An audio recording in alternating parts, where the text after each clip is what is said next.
വെള്ളലിബാസിൻ പുടവയണിഞ്ഞ് മണവാളൻ ചമയേണം. വെള്ളം ചേർത്തതിൽ കർപ്പൂരത്തിൻ അത്തർ പൂശി തന്നിടണം. 6 കാൽ തേരിലേറി തോഴരുമൊത്തെഴുന്നള്ളേണം. ആരവമായി കലിമത്തിൻ മാധുരിയെന്ന് മുഴങ്ങേണം.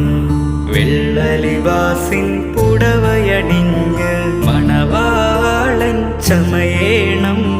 വെള്ളം ചേർത്തതിൽ കർപ്പൂരത്തിൻ അത്തർ പൂശി തന്നിടണം.